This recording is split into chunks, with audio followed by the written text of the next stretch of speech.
time we got? Looks like 7 o'clock to me, huh?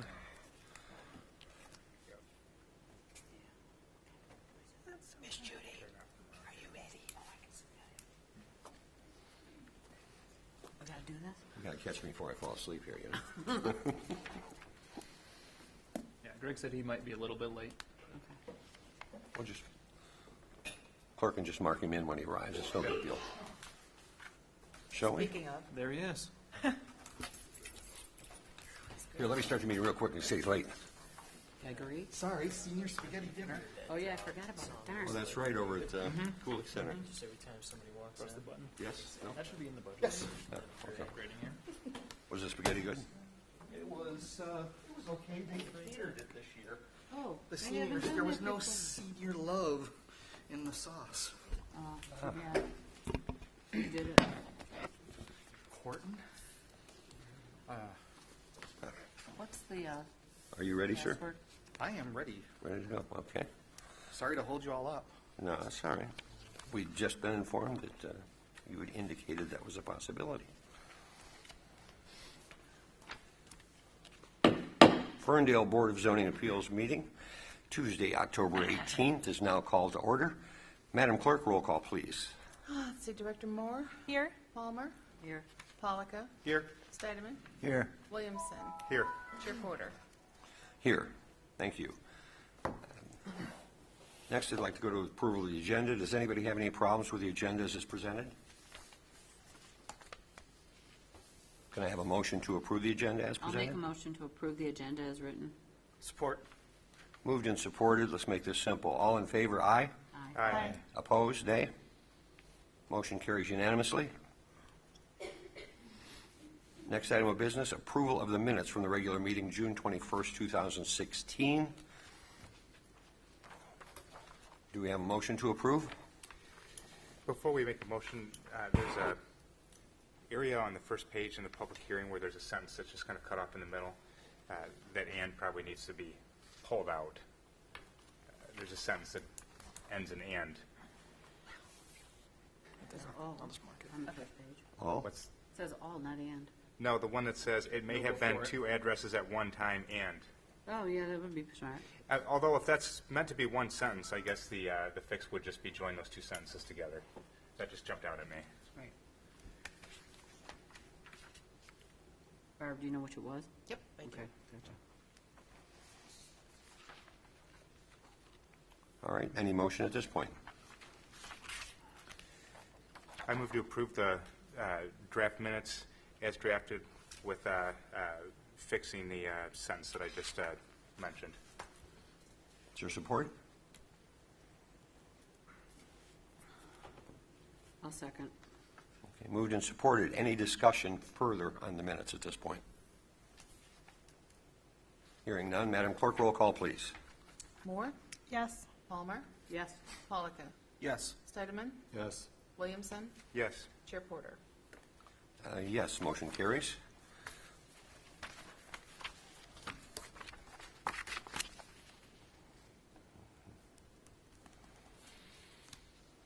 Obviously, there is no concerns with quorum this evening. We have a full board present. A majority of 4 will be required for passage of any of the issues on the agenda for this evening. We will move to the first item, which is item 5, public hearing A. The way we'll handle this evening is what we'll do is I will open the public hearing and we will go to the presenters. We will then refer back to the city for their comments regarding that. And then anybody in the audience can speak any concerns that they have regarding issues at hand. At that point, we'll close the public hearing and it'll go for discussion of the board. Any questions? Okay. The public hearing shall be opened and is now in session.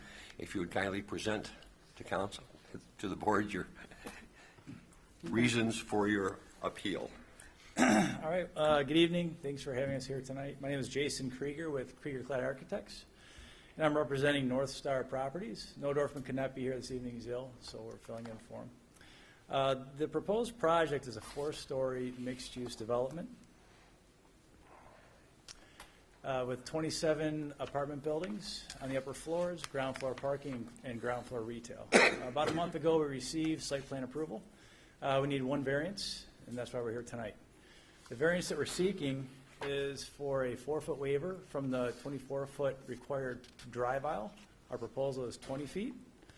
We do have a unique circumstance here with the way that the lot line, with the way that the lot is positioned against the curbs and streets.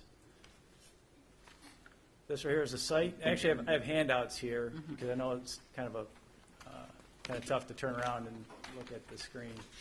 But the lot is right at the corner of Bermuda and 9 Mile. It's directly to the west of Lost on 9. This developer also owns the Lost on 9 and developed it. What you can see is an existing site plan here, and in red I outlined the property line to illustrate where the property line is from the curb. It's about 2.5 feet away from the existing curb and gutter. It's apparent that at one time the sidewalk was out, and the city probably needed some on-street parking, so they carved into it. So right now you have parking, a curb, and then about 2.5 feet to the property line. So technically the owner could build right up to the curb, or just about up to the curb if they wanted to, because they own that land. Our proposal is actually to push the building back, so we had to get a waiver from planning, okay, in order to maintain the sidewalk. And in doing so, it really scrunches up some of the uses within the building. What we wanted to do was to go down to a 20-foot drive aisle. That's actually rather common. Other communities have 20 feet as a requirement for their drive aisles. This, across the street to the Lofts on 9, they currently have a 20-foot drive aisle underneath the building. We feel that it's adequate and it works here because this parking is for the residents only, so they're going to be used to the scenario. It's not for the common public. And we don't see any issues with regards to safety, maneuvering, or anything like that. We don't feel that this variance would be detrimental to the neighborhood because it's confined within the site itself. As I mentioned, it's for the residents. It will not harm any property values, impede on daylighting or anything else to the neighboring residents. We feel that what we have here is a great solution. It's the developer giving back to the city in a way so that we can maintain a sidewalk. But it's also us, making it work and asking for a variance for the 4 feet for the drive aisle. That's our presentation. Okay, thank you. Yep.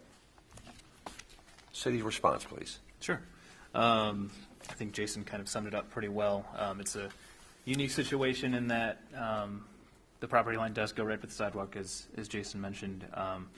There was a lot of conversation about that at the Planning Commission. Right now we're trying to continue and keep downtown to be a walkable district, and keeping that sidewalk is something the city is very much interested in. Aside from that, the site plans were looked at by the city engineer, police, fire departments as well. They did not have any issue with the maneuvering lane width, especially considering it's going to be all accessed by residents and residents only on the property.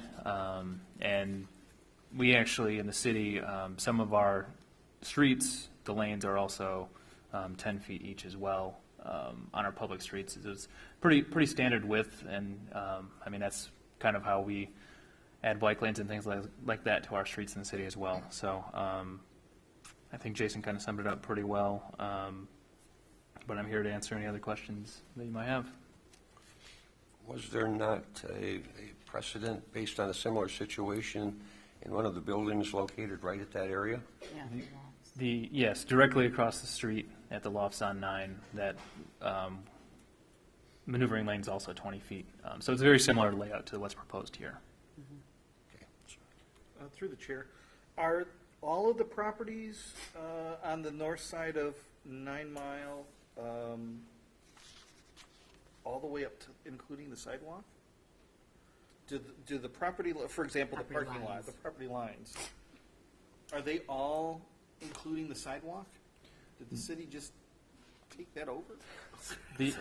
Not to my knowledge, no. To my knowledge, this was a unique situation. This property alone? Right. Okay. Right. Probably 'cause Let me say this, and then we'll ask if anybody in the audience wishes to respond. this evening.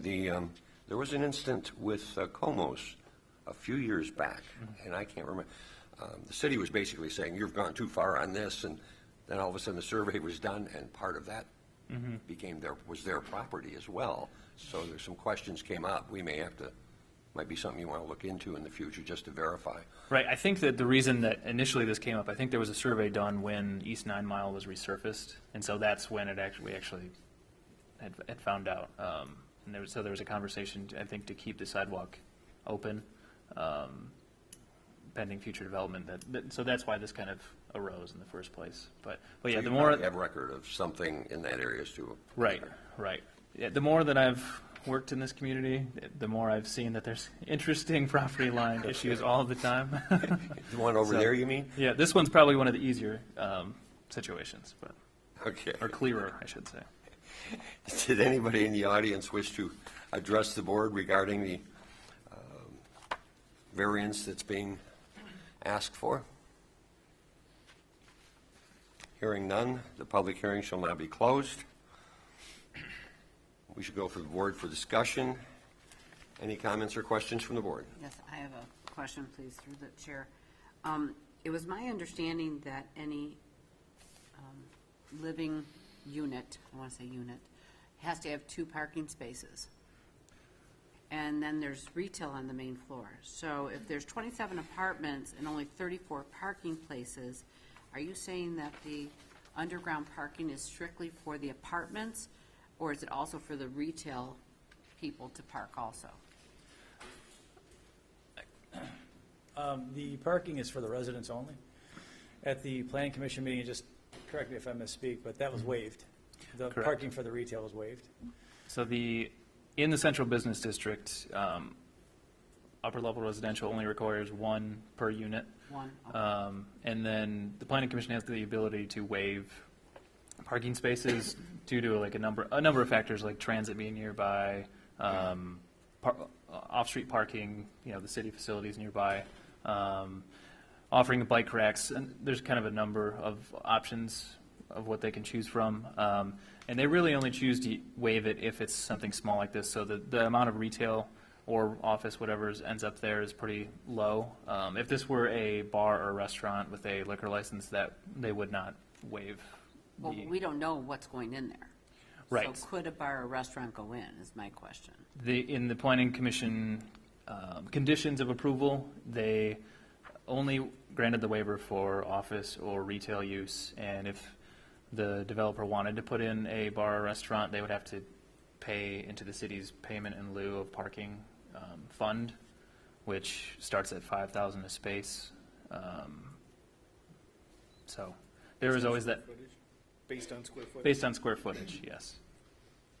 So the people that are in these businesses working there, possibly 2 per day, I'm just throwing that out, they're going to have to find somewhere else to park. Right, similar to the lofts on 9 and other businesses like that. There's a lot of people that you choose to go through the employee permit parking system. Okay. So we offer that to them, and if And they're then they can interested. park in any spot, am I correct? I believe so, yes, in the parking lot, off-street parking lots. Okay. So, through the chair, I'm less concerned about the parking issue of working in automotive, and probably, this building's going to be here for at least 100 years. Probably within 5 years, there'll be self-driving cars where most families will have 1 car, and most people, especially that want to live in this type of scenario. So along that lines, was it considered to just remove the parallel parking right there and actually give them their space back and move the sidewalk out to where those parallel parking spots are? Internally, we did talk about it. The street parking is very sought after commodity between the other existing businesses. So between the business owners and the DDA, that was kind of a non-starter. But Okay. we talked about that as an option for sure. That could probably work for something further east.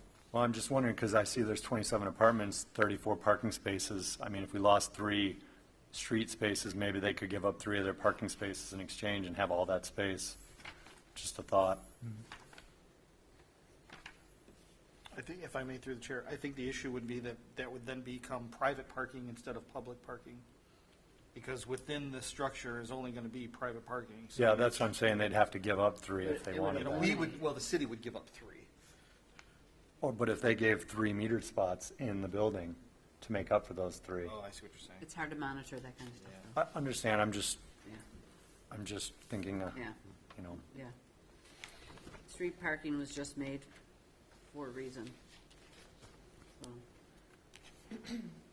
And if I may continue to the chair, even if it comes to the point where we no longer need street parking, I think the idea of widening the sidewalk for more walkability would probably be in favor as opposed to Yeah. having the building closer to the street. Through the chair, I would tend to agree with Greg here. I think we have an opportunity to connect up the lofts on 9 with the downtown area in a way that can help ideally drive some more commercial development further east on 9 Mile Road and more retail and things like that. And right now, there's kind of a gap there with the vacant lot.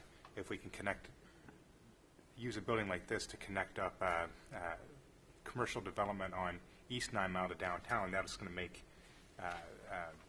additional development, I think, on East 9 more something that's more desirable.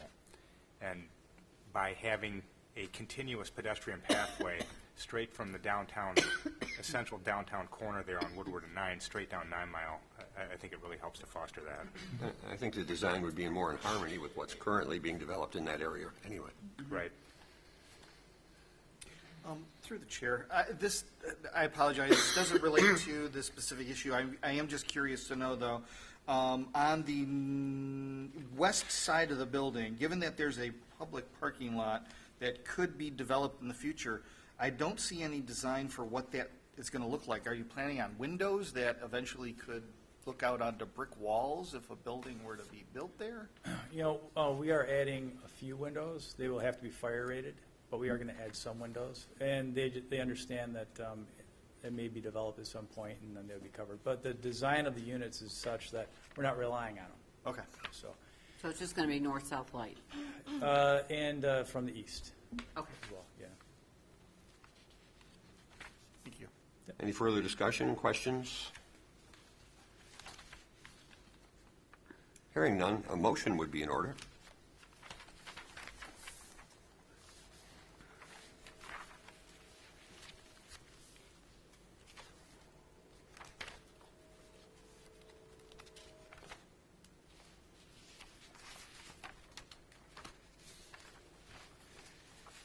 I move that the board approve the variance at 165 East 9 Mile Road, Sidwell number 24-25-27-382-020 for 4 feet from the required 24 feet maneuvering lane width, based on the findings and for the reasons set forth in the packet. I'll second. Moved, was it supported? Yeah.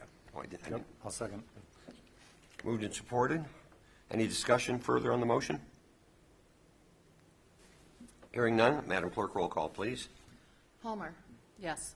Polika, Yes. Steidemann, Yes. Williams. I'm sorry, Williamson, Yes. Moore, Yes. Chair Porter. Yes, motion carries unanimously. All right, thank you. We're excited to see Thank you. We're excited to have you here in the city.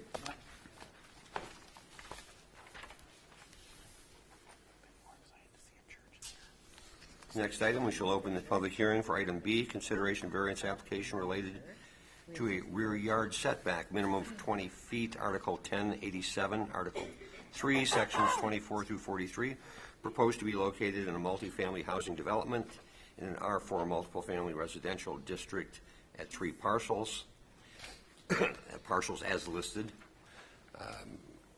Again, the same procedure. You'll make your presentation to the board. The board will then have the city respond to that. Anybody in the audience that wishes to reply during the public hearing may respond at that time, and it will go to the board for final discussion and determination. Good evening. Hi.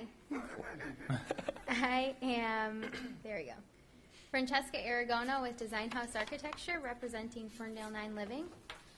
This project is a multifamily residential that we're proposing to connect the building to the approved building to the south, 430 West 9 Mile or Ferndale House Lofts. And we're asking for a rear setback variance. The original idea for these 3 Withington lots was to combine them with the 430 West 9 Mile lot, and through, Justin, correct me if I'm wrong, through the county. Correct. Through the county, they basically kind of said no. It was through the DDA tax Right. boundary parse. I don't know Yeah, exactly what it's called. the- Where the DDA line goes. Exactly. It's not expanded to that, and you can't have a lot that has partial DDA district TIF. overlay. Yes. I botched that up pretty good, but hopefully you understand what I mean. So that's kind of where we're coming from. We'd like to be able to connect the two. The 2 buildings are proposed to share amenities. So to be able to have the residents walk through the building rather than the parking lot, just safer for everyone, and kind of funnel them to 9 Mile.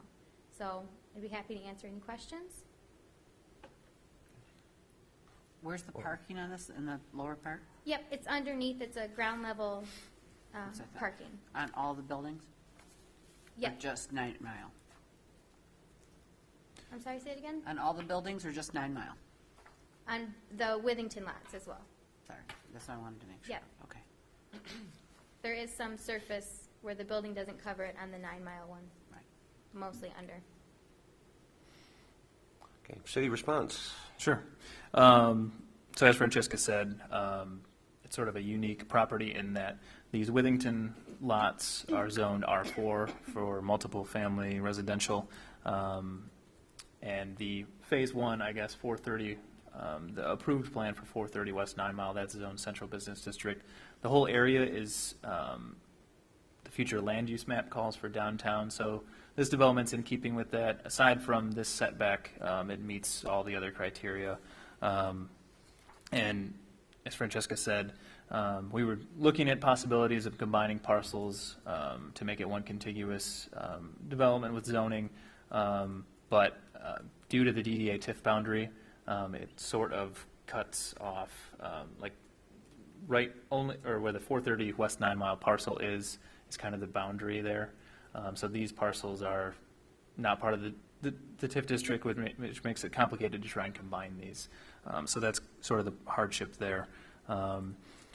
Though this district typically requires that rear yard setback of 20 feet, this is sort of in keeping with the area, and the trade-off is that instead of having a building with a gap in between, or a space between the two for this setback, the Withington Street actually is proposed to have a lot more landscaping, and all of the parking is going to be hidden behind a knee wall and some of the landscaping as well. So it's in keeping with the new development that's happening there.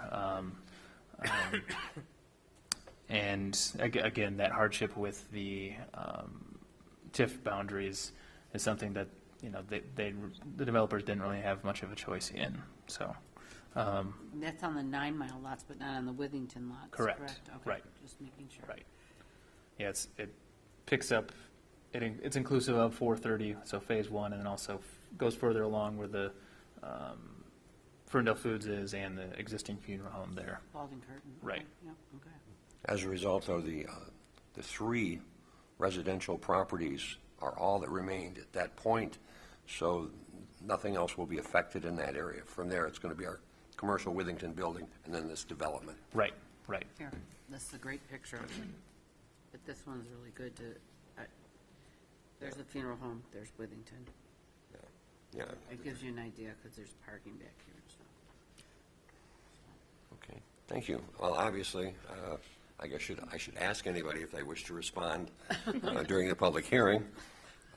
Hearing none, the public hearing shall formally be closed, and we shall go to the board for discussion.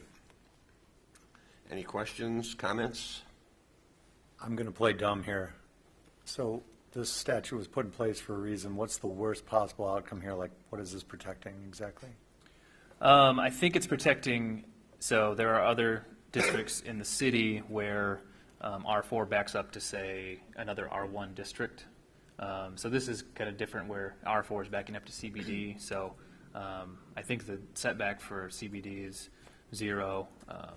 And so I think this is truthfully probably something we would look at in part of the master land use plan update as well, and updating ordinances, but yeah, that would be the only, that would be the difference, is if this were backing up to R1 or R2, something like that. That setback would then be designed basically for walls, privacy, whatever the case may Right. be, to shelter the other Yep. lesser area from that invasion. Yep, there'd be a screen wall masonry that would be 6 foot that would separate, and likely the parking would be behind the building. Gotcha. Okay. I'm not sure if there's any existing examples in the city, but The only other alternatives I see would be actually getting into a spot zoning situation, would it not? right. And we did talk about a potential rezoning, but because of the DDA TIF, because it would require, I think, a vote to expand the TIF boundary, and I think it would probably trigger from the DDA, in talking with them, their thoughts would be, well, where else would we want to expand the TIF boundary as well? So that's kind of a larger conversation as well. Well, So it's bigger- opening up spot zoning, It- or open that too. barrel of monkeys. Right, right. But, however, excuse me, the spot zoning really wouldn't, because of where it is located, would you say CBD, Central Business District? Yeah, Central Business District, and those R1s have been around forever. So it's just like my street and the multi-use behind. Everything's multi-use to my house, and then it's not on my Right. street. So it just, if anything, I'd change the zoning on my house, but that's not likely either. Right, no, but there, in that situation, it would be a spot zoning of where those three properties were, so that the CBD could be adjoined, and there Right. would be no setback. Right. Well, is the Withington house considered, I believe that's R4 as well. so it's not considered part of the CBD? Right. Oh, Right. interesting. Yep. Okay. So Withington itself, I would assume then. If it weren't for the TIF issue, we probably would have rezoned the whole block, I would think, potentially, but. I'm going to play dumb. What's a TIF? Oh, What's a TIF? tax. Increment inc- financing. Increment financing, so it is the levy that the downtown business owners chose to tax themselves. Okay. And so a portion of that goes to pay for the DDA. So I'm sure in the future the DDA would love to expand the TIF district, but I think it's a longer term on their strategic plan. It's been tried before. I'm sure, right? And yeah, I don't know the political will of that. I don't even want to know right now. Question through the chair. Please. I believe I'm looking at the correct view of Withington. It looks like there's a veneer wall and then pretty much garage parking doors across the front, right? Because of the underground parking? Are you on No, this there's one? no, sorry. Okay, you're on the other one. Okay, hang on. I think that's the side view. I can't really see. And this is probably garbage right here. That's why that half wall is there. That half wall. Oh, okay, I see. So it's not like garages, but the parking is underneath the building. Yep. Well, they're garage doors. I mean, they're. Well, yeah, garage entry, but there's no. Okay, so this is the Withington view. Yes. Driving along Withington or walking along the Withington, that's what you're going to see. Correct. Yep. Yeah. So the knee wall is there with the landscape in between. That's disappointing. I think it's going with this, if you're, And nothing in this request affects the R3 across the street on Withington. This is basically just asking to be connected between the R4 and the. Right. Okay. And the other thing I'll remind too is that, so in discussions with the planning commission, we talked about, what is the correct process? Should the BZA be seeing variances before they approve site plans? And that's why we are doing it this way. And that, so the planning commission will take this recommendation or not recommendation either way, and then consider the entire site plan in part of their review. So things like character of the view from Withington, things like that will all be taken into consideration with that. But just to confirm, the view from Withington doesn't change anyway if this is approved. No, The view it's the view not. could- We're not approving the site plan. We're approving the variance. Right. But the variance, as I understand, is just between the two, the Phase 1 and the Phase 2, which has nothing to do with the Withington side. It's basically the, like, Connection between the two buildings. yeah, Right. so it's like halfway between 9 Mile and Withington, basically. So all I'm asking is, this doesn't affect the Withington view whatsoever. They've already been approved, that's all good to go. We're just talking about that little piece. We're just talking about that little piece, but that phase 2, this piece, the 3 parcels, this hasn't been approved by Planning Commission yet. Okay. So when they bring this up, they will talk about, if there's not enough landscaping, if they feel like the entry, The unattractiveness of they this view. they can. That's when they bring up those types of things. Yes. And through the chair, just to confirm, council did give up the alleyway at the last council meeting, or 2 I council think meetings? two or council 3 meetings. maybe. Yeah. So we vacated the alley, so there's no longer alley access between the north and south sides of that block.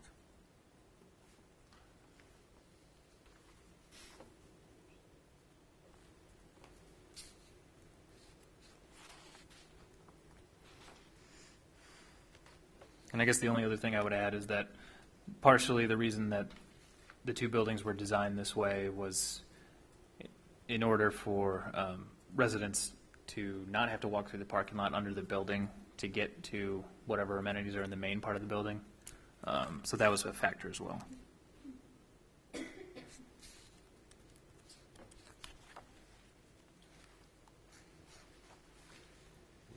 So is it this little building that we're approving as a variant?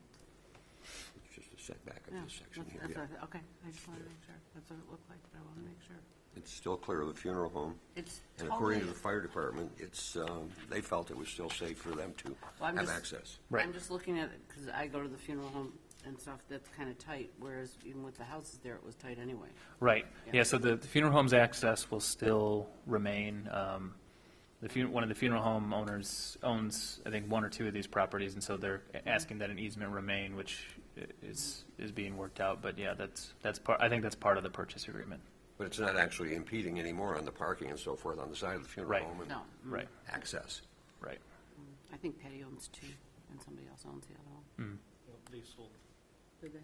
they sold those 3 properties to this development. Right, but I think it was only 2 were owned by Yeah, just the Petty. 2, yeah. Right. Yeah, I talked to Patty Yeah. about vacating the alley. I'll make a motion.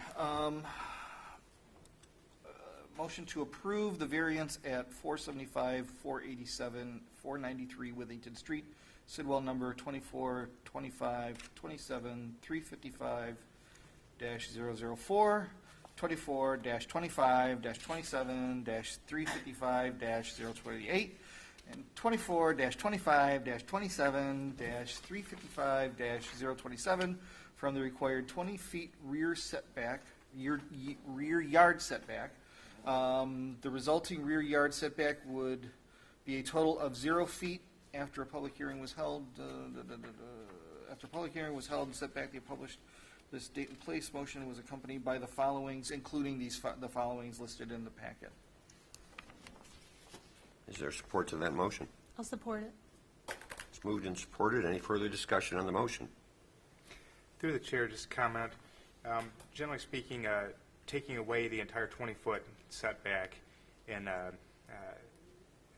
is not something in an R4 zoning that I would look at too kindly. I don't think I would normally want to give it real serious consideration, but in this situation, because of where these specific properties are, and because of all of the CBD property that surrounds these R4, kind of this little island of R4 property that's sitting there. For me personally, I guess a lot of the concern I would normally have is I would say largely erased. So setting aside any aesthetic concerns I might have about the design of the building, for me, I think that there is a real difference here with how these properties are situated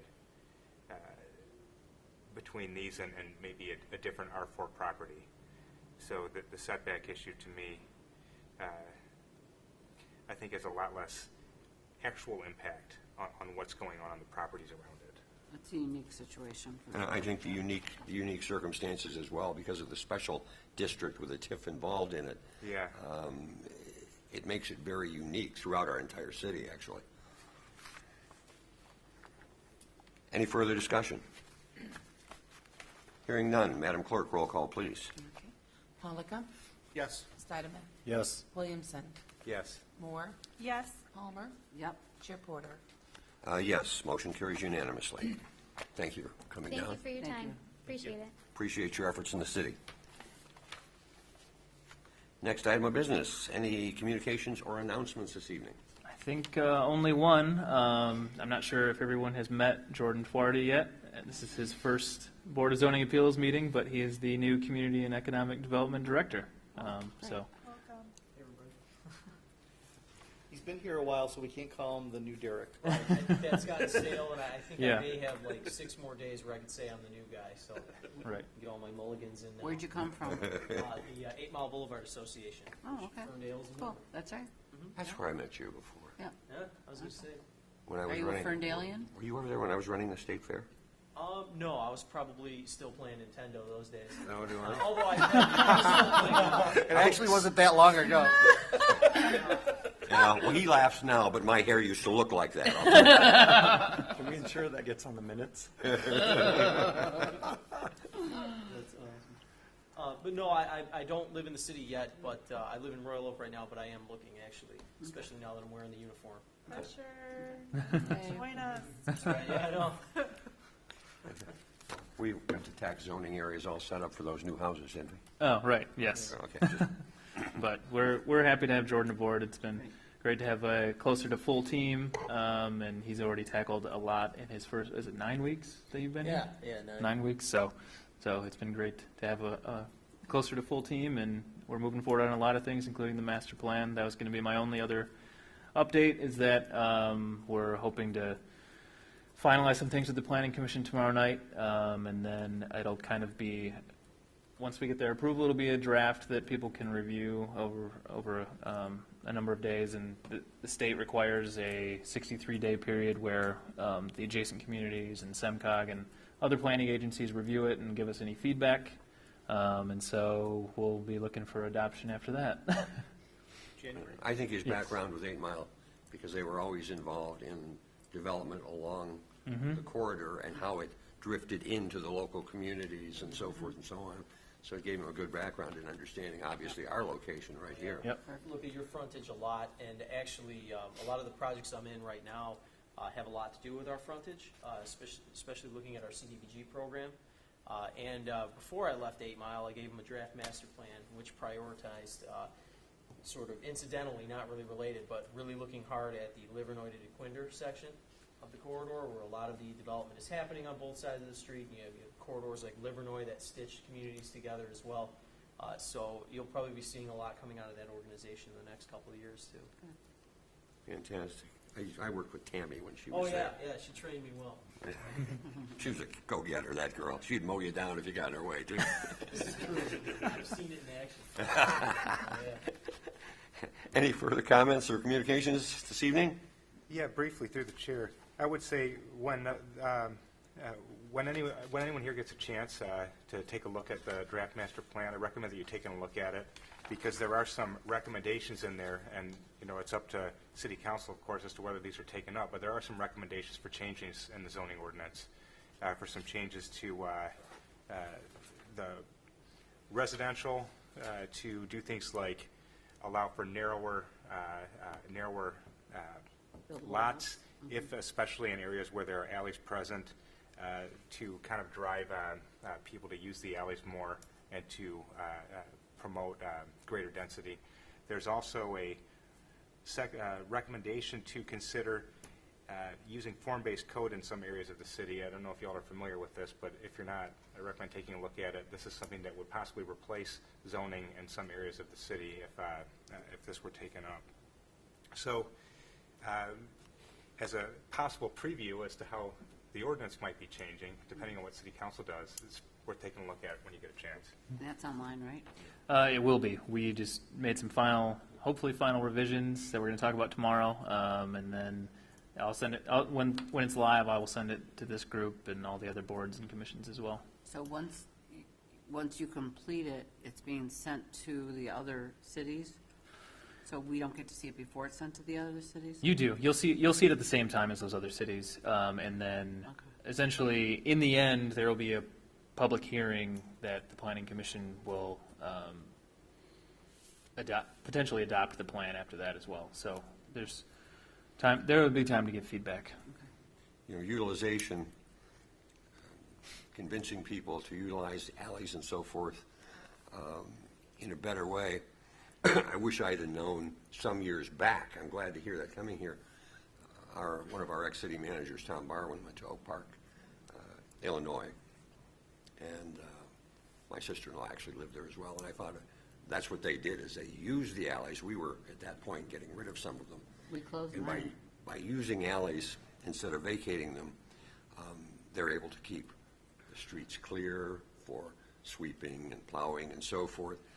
Security in that city actually became greater because you had to buy a permit if you were going to not use that alley and park your cars and so forth. When I went to visit my sister-in-law, I had to call the police department and say, it's Michigan plate, blah, blah, blah, on the street. They knew who was there. It actually cut their costs and reduced crime.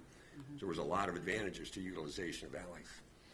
Yeah, it looks like we don't have anywhere near as many remaining alleys that you could really do something citywide, but I grew up in Wyandotte, and it was the same way in Wyandotte. There are alleys on just about every block. All garbage pickup is done in the alley, and it does make for a cleaner streetscape because you don't have garbage cans out on the curb. So there's certainly benefits. We don't have that many alleys left that aren't paved, am I No. correct? No, there's very few. Yeah, because see, ours was not paved. And that was the biggest part of why we closed it. We would just get people dumping stuff back there. Right. It was bad. Anytime it's behind the scenes, you do have other problems. But, well, hearing nothing further this evening then, this meeting shall be adjourned. Thank you.